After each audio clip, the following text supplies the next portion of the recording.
Let's go with Cheryl first. Hi, Zach. How you doing? What up, Cheryl? Thanks for doing this. Zach, when you reflect on what you went through this last season and what you were able to accomplish personally, what do you look forward to next year? We grew in a lot of ways, and I did as well. Found out a lot of stuff about ourselves and, where we can get better. We know we're a good team, and, we just weren't good enough. There's a lot of games that we lost early on and things we could have did better. But, obviously we didn't meet our goal, but it's not like, it was all for naught. I think we became a better team going through this process. There's such a seismic change with the trade. And you guys had to learn new system. What more does this team need as far as being able to go forward? I think we need to, improve on things, our shortcomings, our lows throughout the game, our aggressiveness, our attention to detail. It wasn't the team or a talent-wise thing with us. We're extremely talented. We were a playoff team. We've competed with the best teams, but we didn't do the certain things throughout the game to win us the games. So I think if we would have just did that, obviously it's a lot easier said than done. We wouldn't be sitting here at exit interviews today. Thank you. Have a good off season. Thanks, Cheryl. Casey? Hey, Zach, when all those trades were made in March, we all kind of wrote, that it was a signal and a commitment to you, that they're going to be building around you and Vooch. Do you still feel that way? And how do you hope that the management handles your situation? Obviously, they have the ability to renegotiate and extend you this year, or do you wait for a year and kind of see where the Bulls go and hit unrestricted free agency in 2022? Yeah, that's something that we don't have to talk about going forward. Obviously with the trade, it made us a lot better. And, I love it. I love it here in Chicago. And, I think everybody obviously understands the business of basketball and anything can happen in trades like that. But, for me personally, I let that stuff handle, when it comes by. I don't think too far into the future about it. I don't stress about it either. I try to let my game do the talking for me. But also try to worry about the things that I haven't accomplished yet, like winning. So, it's this year was great and also frustrating at the same time, but a lot of bright spots ahead, Casey. So I wasn't, I'm very excited for the future. Thanks, Zach. See you next season. Thanks, Doc. Joe? Zach, how you doing, buddy? What up, man? Hey, you've talked a lot about people around you this year specifically have talked a lot about how important winning is for you and how it continues to grow to be more important for you.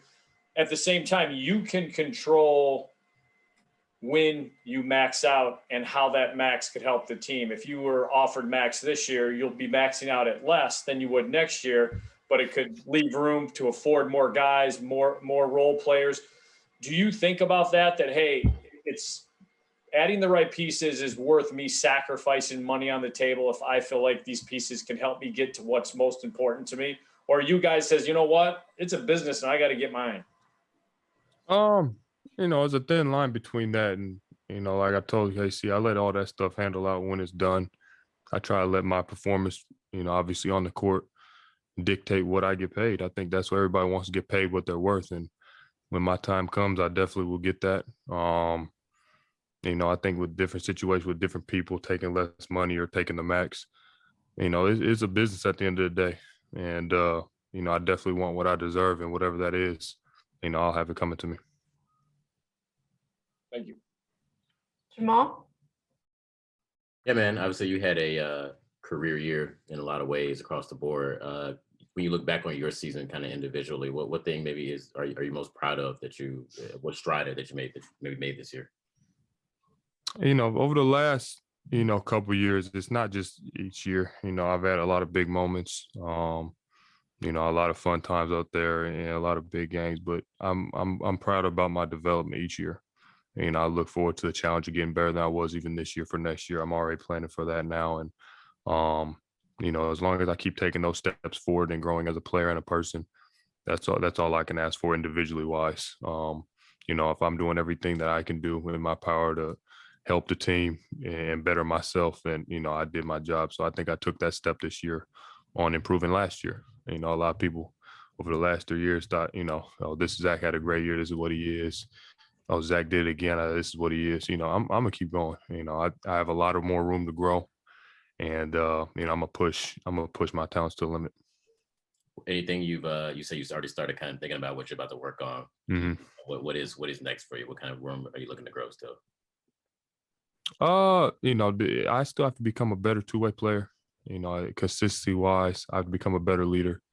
Mentally, I want to get a lot stronger as well. So it's those things are going to definitely be in the forefront of my training this summer. But I'm gonna take some time, relax a little bit, and then put this game plan together to get better. Appreciate it, man. Mm-hmm. Darnell? Hey, what's up, Zach? I wanted to ask you about what you learned about yourself this season, if anything. What I learned about myself. You learn something new each year. I think with this year, I started learning how to become a little bit better of a leader, and understand how to lead. Not trying to be like somebody else, but yourself. Because you always have to, people base their games and their attitude. They always look at somebody as a role model, and you can never be somebody else when you're not them. So I think me as a leader this year just is stepping into my own shoes. What is your leadership style? What are you figuring out about that? Like I say, you just got to do it the way you are. You can't base it on somebody else because it is transparent. People can see through that and they won't respect it. So, I always, tell people, and I think a lot of people know I see myself as one of the hardest workers. And I have to continue to do that consistently, not just, with myself, but in practice with others and investing in other players on the team. So, I'm going to continue to do that. Also, Zach, you mentioned consistency. What did you learn this season about having to be able to sustain it at both ends? Kobe. Man, I thought something was happening. I also got to deal with these kids on the team. I thought I was a kid when I was a rookie.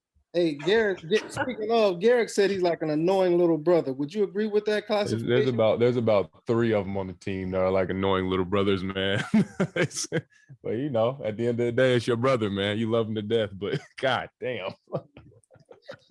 Zach, I was asking you about this, just the consistency, learning to sustain, being able to do it at a high level on both ends. Anything stand out to you about this season? It seemed like it was your best season trying to do it at both ends at a high level. Yeah, it's extremely tough, and I have to get better at it. There's moments where, obviously, I was able to do it on both ends, guard at a high level, perform an offensive end if it was facilitating or if it was scoring. But it's tough, and that's where you have to build up that endurance. And that's something I'm definitely going to be looking forward to doing in the off season, because it's not something that you can just step into without training, and it's tough to do it throughout the whole 48 minutes, of a game is something that you really gotta, you gotta see, you gotta be ready for it. So, I'm excited to try to do that. Cool. Thank you, Zach. Have a good summer. Thank you, Doc. Rob? Hey, Zach. Billy last night spoke really highly about the relationship that the two of you have built. Just what was it like being coached by Billy for a season? And, did you learn things about him that maybe you didn't know before working with him? Yeah, great guy. We built a really good relationship, and I'm actually really excited to work with him again next year and many years to come, hopefully. But it's it's always good when when you meet somebody and they invest into you and they give you support, and that's what he's done with me. And we have a lot of talks, a lot of hours spent watching different films and just talking about not even basketball, just life, and how you can be a better as as a person and as a man. So it's it's been really good. And what I didn't know about him, to be honest, it was my first time meeting him, so I didn't know a lot about him. I just knew how how much he affected winning, and how much how he's a true leader. He really is. He's a true leader, and he can really speak to the team and bring everybody together. And I think that's something we all can learn from. And then when you more generally, when you think about this season and kind of how crazy things were, like beyond basketball, playing in the pandemic, how the NBA kind of threw this whole thing together, what's going to stand out to you about the challenges, even outside the lines? Obviously you had the absence due to COVID. What's going to stand out to you about the challenges that all presented? This year was an anomaly. It was something, that nobody dealt with before, and hopefully, nobody deals with after. This is a year that, people will remember. It's it's a year that was extremely hard for a lot of people, and us included. So a lot of different things you had to deal with, but we fought through it, and it was tough. But at the end of the day, we're basketball players. We went out there to do that, and we did our job. Thanks, Zach. Have a good offseason, man. Thank you. All right, Sam, go ahead. Zach, playoffs obviously the most exciting time, in the NBA, especially this year with the play-in. How much of an emptiness is there for you, given this is the first season really of your career where you really should have made the playoffs, given the roster you had? Yeah, and to be honest, this is the best team I played on, and I played some games to where at the end of the season where we were playing for something. Obviously, they weren't playoff games, but we were in the hunt for something. So frustrating because of the talent that we had, and the season could have went the way we wanted it to. We lost a lot of games, like I spoke to earlier, that we shouldn't have lost, but a lot of teams say that, and just things we have to work on. Go hit the drawing boards, but I'm not upset or spiteful about things that happen. I just know that we have to work on things and get better at them, and we are a good team, and this season made us better. You just saying yourself a little about the bad luck, right at the opportunity. You come down with the COVID and have to not only have the COVID, but the protocols keep you out this incredible extended amount of time. Yeah. Just simply bad luck at the wrong time. It sucked, man. It really did. And there's certain things you can't control, and that's where I had to get to. When I came back, I tried to do the best I could to be in shape and just push it when I got here, and do whatever I could to help, try to drive some life back into the team and make that last little run. But that 11 games was crucial, man. It really was. We were sitting at, 9th, 8th the whole season. And it was tough, man. We went through a tough stretch. And me not being able to be out there to help, at least, it really hurt. So bad timing, bad luck, whatever you want to call it. I wouldn't blame the season on that. When I was playing, there was a lot of games that we could have won when I was there, and I could have did better. But I definitely think during that 11-game stretch, on that home stretch, I could have helped out a lot. And who knows, we might not be here talking, but it's we are, and that's what happens, man. You have to deal with different things throughout the season, just like injuries, and for this season, especially COVID. It's that type of year. Thanks.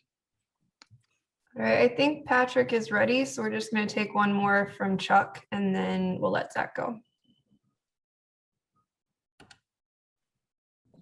There you go. Kristen, thank you. Zach, thank you very much for all these Zoom chats. We appreciate it very much. So I know you're going to exhale a little bit, and as you mentioned, get some rest. In the off season, are you going to invite your little brothers to Seattle, so to speak, and train with them? Are you meeting in LA, or how's the off season going to go with your teammates, you think? Yeah, for sure. I try to do it, and especially this year, with Pat and Kobe, especially, and whoever else wants to, but I've already given them the invitation. I want to definitely work out with them, and, we'll go through some things, get after in the off season. I think that's a good bonding and team exercise for us, just to, especially in the off season, man, you're away from your guys, and everybody needs time away. But once you start ramping back up, these are the dudes that you're going to be in battle with. And, I want to help them just like other players helped me when I was younger, going out there and working out. So looking forward to that. Like you said, either in Seattle or LA, one of those places. I know they'll both be nice and warm in the summertime. Well, thank you again for everything. No, thank you, Chuck. Thanks, Zach. Thank you, guys.